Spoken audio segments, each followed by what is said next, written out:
ప్రజా సమస్యలపై ప్రశ్నిస్తే కేసులతో వేధిస్తారా? అక్రమ కేసులు పెడుతున్నారా? బరాబర్. సింగరేణి కుంభకోణం బయట పెట్టినందుకే కేటీఆర్ హరీష్ పై పగబట్టారా? అందుకే ఫోన్ ట్యాపింగ్ కేసులో సిట్ విచారణ పేరుతో కుతంత్రాలు చేస్తున్నారా? బరాబర్ ప్రశ్నిద్దాం. హైకోర్టు సుప్రీంకోర్టులు కొట్టేసినా మళ్లీ విచారణ పేరుతో డ్రామాలెందుకు చేస్తున్నట్లు?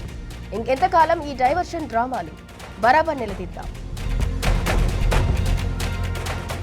ఇప్పుడు ఫోన్ ట్యాపింగ్ జరగట్లేదని రేవంత్ గుండె మీద చెయ్యేసుకొని చెప్పగలడా?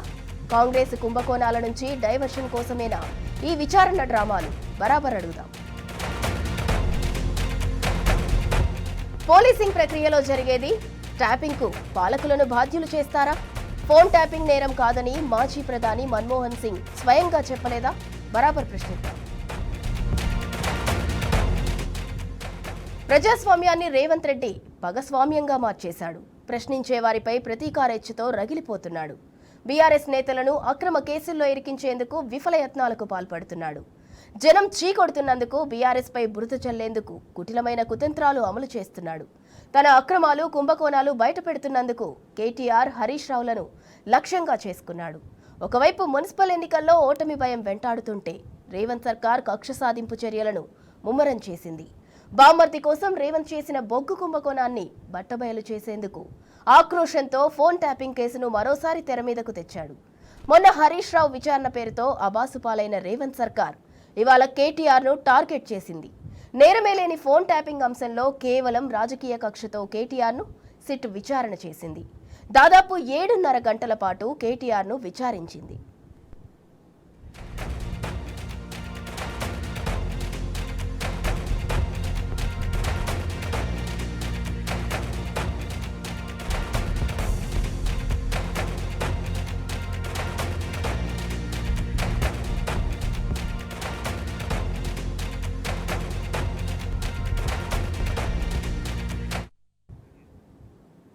ఫోన్ ట్యాపింగ్ కుట్రలు ఎన్నిసార్లు బూమరాంగ్ అయినా గుంపు మేస్త్రికి బుద్ధి రావటం లేదు. ఈ అంశంపై గతంలో ఏర్పాటు చేసిన సిట్ అసలు ఫోన్ ట్యాపింగ్ జరగలేదని తేల్చింది. సెలబ్రిటీల ఫోన్ ట్యాపింగ్ అంతా వట్టి ట్రాష్ అని స్వయంగా పోలీసులే చెప్పారు. కానీ ప్రజాభద్రత కోసం పోలీసింగ్ ప్రక్రియలో భాగమైన ఫోన్ ట్యాపింగ్ను రేవంత్ సర్కార్ మూర్ఖత్వంతో బజార్లో పెట్టాడు. ప్రజల రక్షణ కోసం పోలీసు యంత్రాంగం చేసే ట్యాపింగ్కు పాలకులను బాధ్యులు చేస్తూ రాజకీయ కక్ష సాధింపు చర్యలు అమలు చేస్తున్నాడు. దేశంలో నెహ్రూ కాలం నుంచి గూఢాచార వ్యవస్థలో ఫోన్ ట్యాపింగ్ అనేది ఒక భాగం. ఫోన్ ట్యాపింగ్ అనేది నేరమే కాదని గతంలోనే మాజీ ప్రధాని మన్మోహన్ సింగ్ సెలవిచ్చాడు. గతంలో స్వయంగా సీఎం రేవంత్ రెడ్డి సైతం ట్యాపింగ్ తప్పు కాదని చెప్పాడు. కక్ష సాధింపు చర్యల్లో భాగంగా ఫోన్ ట్యాపింగ్లో బీఆర్ఎస్ నేతలను టార్గెట్ చేశాడు రేవంత్ రెడ్డి. ప్రభుత్వం అనుసరిస్తోన్న నోటీసులు, విచారణ డ్రామాలపై బీఆర్ఎస్ మండిపడుతోంది. రాష్ట్ర వ్యాప్తంగా ప్రజలు సైతం రేవంత్ సర్కార్ దురాగతాలపై ఆగ్రహం వ్యక్తం చేస్తున్నారు.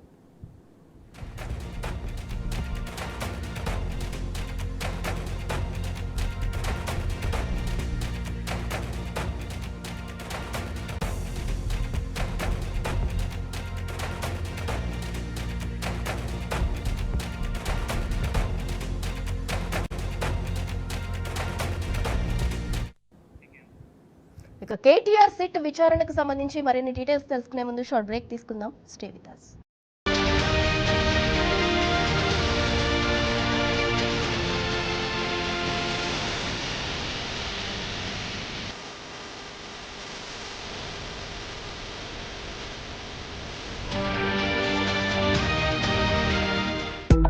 Advanced grow hair clinic. Hair growth లో ప్రాబ్లం ఉంటే గ్రో హెయిర్ కి రండి. Advanced technology, experienced doctors, high success rate, ముఖ్యంగా అఫోర్డబుల్. అందుకే మా హ్యాపీ క్లయింట్స్ చెప్తున్నారు ఇక్కడికి వస్తే పెరుగుతుంది. Advanced grow hair clinic. ఎవరిని రుద్దాలని మీ ప్లాన్? టాయిలెట్ ను. కానీ మనం డిటర్జెంట్ తో బట్టలు కదా ఉతుకుతాం. లేదు లేదు, టాయిలెట్ నే కదా శుభ్రం చేస్తున్నాం. అయినా కూడా కాలిపోయిన మరకల. ఇప్పుడు కొత్తగా తలతల్లాడుతున్నా ఏమైనా? హార్పిక్ ఉందిగా, దీని చిక్కని ఫార్ములా డిటర్జెంట్ తో పోలిస్తే 10 రెట్లు ఎక్కువగా మరకలను తొలగిస్తుంది, వాలిపోయిన మరకలు తీసేస్తుంది. ఇంకా ఎంత మంచి వాసన. సరికొత్త టాయిలెట్ కోసం హార్పిక్ ఉందిగా.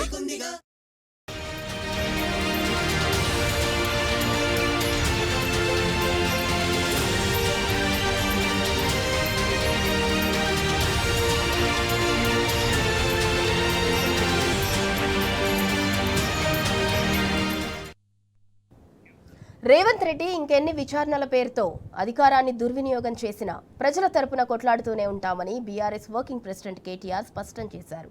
తప్పు చేయనప్పుడు ఎవరికీ తలొగ్గే ప్రసక్తే లేదన్నారు. కానీ రేవంత్ కుట్రల్లో భాగమవుతున్న అధికారులను విడిచిపెట్టేది లేదన్నారు. ఫోన్ ట్యాపింగ్ అంశంలో గత బీఆర్ఎస్ ప్రభుత్వం ఎటువంటి తప్పు చేయలేదన్నారు. రేవంత్ రెడ్డికే కాదు ఆయన జేజమ్మకు కూడా భయపడేది లేదని కేటీఆర్ మాస్ వార్నింగ్ ఇచ్చారు.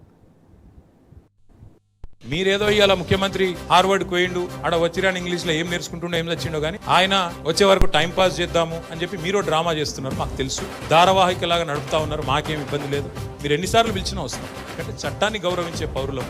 తప్పకుండా వస్తాం. మేము తప్పు చేయలేదన్న మాటనే చెప్తాము. మీరు ఎన్ని రకాల డైవర్షన్ గేమ్లు ఆడినా మేము మాత్రం అర్జునుడి కన్ను ఎట్లయితే ఆనాడు తన గురి మీదనే ఉండనో మా గురి మొత్తం కూడా ఈ ప్రభుత్వ అసమర్థత మీద, మీ అవినీతి మీద, మీరు ప్రజలకిచ్చి ఎగ్గొడుతున్న హామీల మీద, యనుమల రేవంత్ రెడ్డి ఎగవేతల రేవంత్ రెడ్డికి ఎట్లా మారిపోయిండు అన్న దాని మీద 420 హామీలు ఇచ్చి ఇప్పటి వరకు 4 హామీలు కూడా నెరవేర్చకుండా ఎట్లా ఈ లుచ్చా పనులు చేస్తున్నాడో వీటిని ఎండగడుతూనే ఉంటాం. 100% వదిలిపెట్టకుండా ప్రాణం పోయేదాకా పోరాడుతూనే ఉంటాం. ఎవరికి భయపడకుండా, ఎవరికి తలవంచకుండా నిఖార్సైన తెలంగాణ బిడ్డలుగా, కేసీఆర్ గారి సైనికులుగా, కేసీఆర్ గారిని తిరిగి ముఖ్యమంత్రి చేసేదాకా మేమందరం కలిసికట్టుగా పనిచేస్తూ ఉంటామని చెప్పి తెలియజేస్తూ, తప్పు చేసినోడు భయపడతాడు, తప్పు చేయనోళ్ళు ఎవరికి భయపడాడు. రేవంత్ రెడ్డి కాదు, వారి జేజమ్మకు కూడా భయపడే సమస్య లేదు. ముమ్మాటికి ఒకటి మాత్రం పక్కా, ఈ కేసు ఇంతటితో మేము వదిలిపెట్టాం. నా క్యారెక్టర్ అసాసినేషన్కి బాధ్యులైన రేవంత్ రెడ్డిని ఆయన తొత్తులుగా పనిచేస్తున్న పోలీసులు కొంతమంది, అందరినీ కాదు, కొంతమంది పోలీసులు ఎవరైతే ఉన్నారో ఆయన తొత్తులుగా, ఆయన అడుగులకు మడుగులతో పనిచేస్తున్నారో వాళ్ళని నేను కూడా వదిలిపెట్టను. ఎందుకు వదిలిపెట్టను? ఎందుకంటే నా వ్యక్తిత్వం హననం చేస్తూ ఉన్నారు. లేని లింకులు అంటగట్టి, లేని రంకులు అంటగట్టి, నాకు ఇష్టం ఉన్నట్టు ఎవరెవరో యాక్టర్లకు లింకులు పెట్టి చిల్లర రాజకీయం ఏదైతే చేస్తున్నారో ఈ విషయంలో నేను మాత్రం వదిలిపెట్టను.